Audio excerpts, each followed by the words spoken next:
When we suffer emotionally, what can we do to make it better? Avoidance, definitely not the way. Then what can we do? I will continue my conversation with Dr. Julia Digangi. She will share with us some useful strategies from her book, Energy Rising, to help us learn how to deal with the emotions better. Remember, emotional pain will help us grow. What really matters is how we are facing it.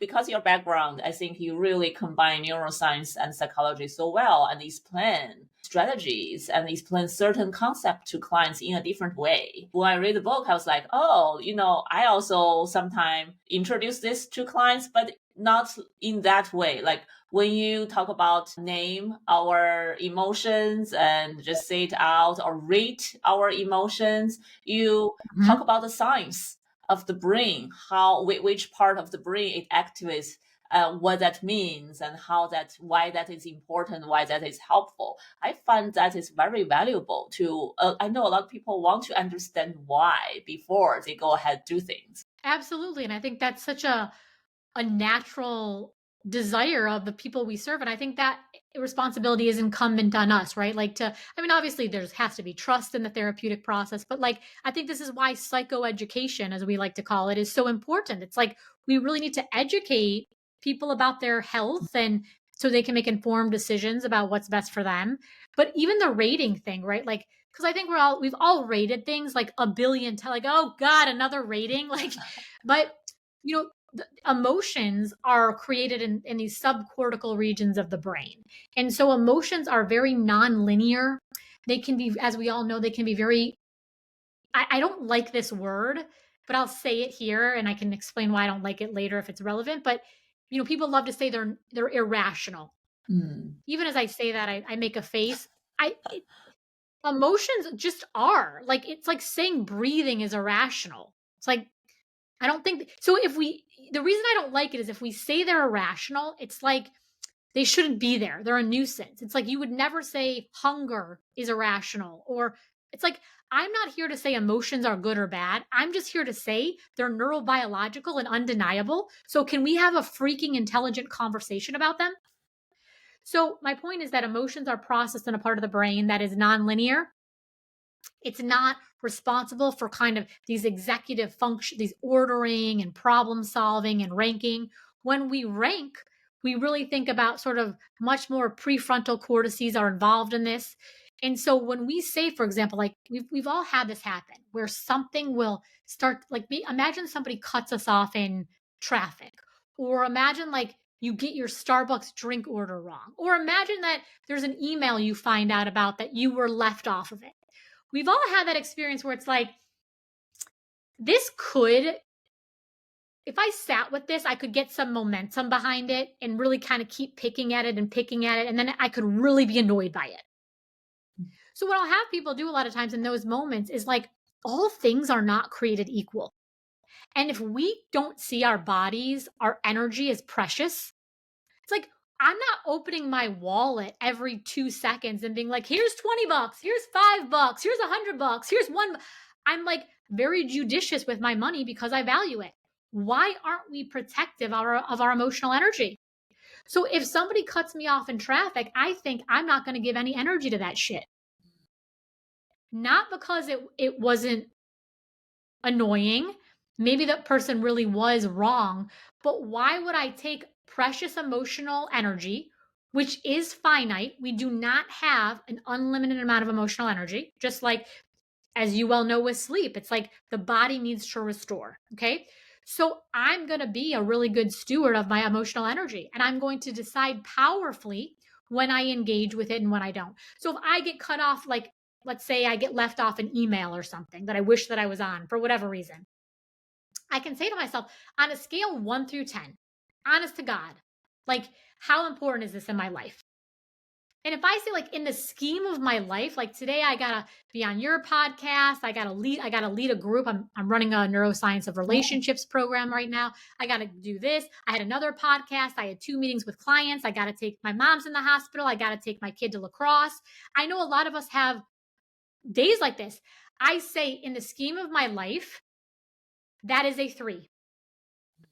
And then in that moment in time, because I put the numerical value on my emotional experience, it helps me integrate.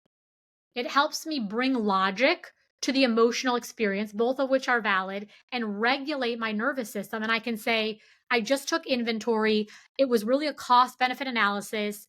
And obviously, like anything, the more we do these things, the quicker we get at it. It's not like at the beginning when I started doing things like this, I did have to sit down with my therapist and a pad of paper and and now like anything, as we build capacity, we get better and better and we get more efficient and more efficient. But my point here is like when we use the tools, many of which are available in Energy Rising, it does make a profound difference in our life. Mm-hmm. And then through this exercise, we are building new patterns. Correct. Mm-hmm. Yeah. So that's very important. And when you talk, it just remind me a lot of my clients and my own experiences.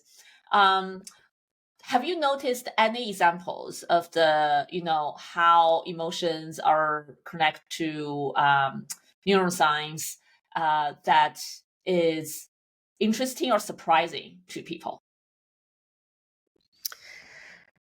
Yeah. So I'll say this. So I could say so. Yes, that was a fantastic question. I have like so much to say. I'm trying to figure out where to go. I think I'm going to say 2 things here. The first is that the premise of Energy Rising is really quite counterintuitive. And the premise is this: all of these horrible, horrible feelings that we keep trying to avoid, stress, anxiety, doubt, uncertainty, are not here to torment us. They're actually here to lead us to our next level of emotional power. This is an incredibly counterintuitive relationship that most people have with their emotions. Most of us think all this stress, all this uncertainty, it's weakening me. It's weakening me. And when we stay in the chronic churn with it, it does weaken us. This is true. One of the premises that I also put forth in Energy Rising is this idea of what I call pick a more powerful pain. So the greatest myth on the planet is that there is a pain-free option. That life is not supposed to hurt. I want you to just reflect on your own experience. I want you to reflect on the experiences of other people. And I also think it's incredibly useful to look at nature. So we don't do a lot of screens in my house. It's just what we've decided for our family. But I will sometimes let my kids watch like nature shows, like National Geographic. Like, have you ever watched one of these shows? It's 7,000 degrees below zero, and the penguin must walk 72 miles and throw itself into like a frigid ocean. It like ricochets off a rock. It's like bloody. It's lost a beak. It's like gotta go hunt for fish, come back, waddle back, and like throw up on its little baby. It's like, okay, that is so intense. It's like when we look around our lives at life itself, what it means to be alive is it means to endure pain. There's no glitch in the matrix. It doesn't mean there's always a mistake when we hit pain. In fact, I think the mistake is to spend all of our time trying to avoid pain and avoid pain and avoid pain. We don't do this in our physical lives, or we do, but we're not confused by it. In other words, if I never walk, if I never run, if I never lift weights, if I never go to yoga, if I never stretch, it's going to weaken the system. Mm-hmm. When we all get to God, we can have a conversation about why that's true. But when we look at the physics of our life, it seems to be true. So I think the counterintuitive thing is like when I start to really say there's one of 2 options. So I can't figure out how there's no pain. So now I have before me a choice of the 2 pains before me, because there's always 2 pains. Which pain actually works to my benefit? In other words, as I say it in Energy Rising, which is the more powerful pain? So imagine, for example, I want to have a conversation with you, but I'm afraid to have the conversation with you. And so I've been avoiding it and avoiding it and avoiding it and avoiding it. Well, there's a pain in all that avoidance. I'm doubting myself. I'm still having to like sit with like my frustration with you. I'm proving to myself that I won't stand up for myself. This is all real. And the part here, and this is a really important piece, is this is chronic. It's going on and on and on and on and on. So the other option here is for me to actually have the conversation with you. Well, that's painful too. Because when I go to have the conversation with you, I'm afraid you might be mad at me. I'm going to get nervous in the conversation. Maybe you'll hurt my feelings. Maybe you'll misunderstand what I'm trying to say and I'll hurt your feelings. So, can you see that in both of those cases, there's two pains, one that's going to be kind of acute and one that's going to be kind of chronic. So, I have got to choose in that situation what pain actually strengthens me over time. And I think that's up for each person to decide for himself or herself. But to spend our lives trying to avoid difficult emotions, I know it sounds counterintuitive, but I think that it's very healing. Does that answer your question? Yes, definitely. And I like in your conversation when you explain all this, how you actually reframe a lot of things. And to help people, I can see if we use this exercise, follow your book, it can help us start doing self-talk in a different way, start interpret things in a different way. And that eventually gonna lead to, some recovery journey, hopefully. Absolutely. And the other thing I said I was going to tell you two things. The other quick thing I think, because you asked me what's surprising to people about emotion. When we do, so there's a paradigm that we use in neuroscience. It's called the faces paradigm. So we put people in scanners and we show them 4 different faces: an angry face, a happy face, a sad face, and a neutral face. Well, some really interesting research has come off the neutral faces. So there's no doubt, like all the scientists in the world who use this paradigm use the exact same faces, right? So in order for the experiment to be like a very well validated paradigm. So there's no doubt that everyone is looking at the exact same face, but people have very different reactions to that neutral face. And the reason I like to use the neutral face as an example is like, neutral just means like, in theory, nothing. It means neither good nor bad. It just means nothing. Like, it's almost hard. So, but some people will say the face is neutral, the face is kind, the face is fine, nothing's going on. And some people will say the face is scary, the face is threatening, the face is perturbed. So, who's right? I think it is a total waste of a question. If we want to be in relationship with other people, if we want to build powerful relationships, we are required to have an appreciation on both sides, an appreciation for emotional intelligence. And that how something looks to me doesn't mean it's how it looks to you, because of how our brains are processing things.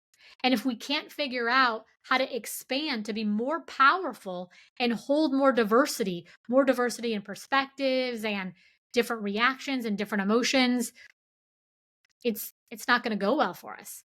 So when I talk about emotional power, again, it's really underpinned by, do we really want powerful relationships? Do I really want a powerful life? Do I really want to feel good in my own body? Do I really want to not get triggered by other people having a different opinion than me? Well, then we got to figure out how to strengthen our emotional power. Yes. I remember you mentioned many of these concepts in your book. Very good concept. And it's much better to hear you talk about that and link back to the book. It totally makes more sense Thank now. you. Yeah. I appreciate you talking to me about it.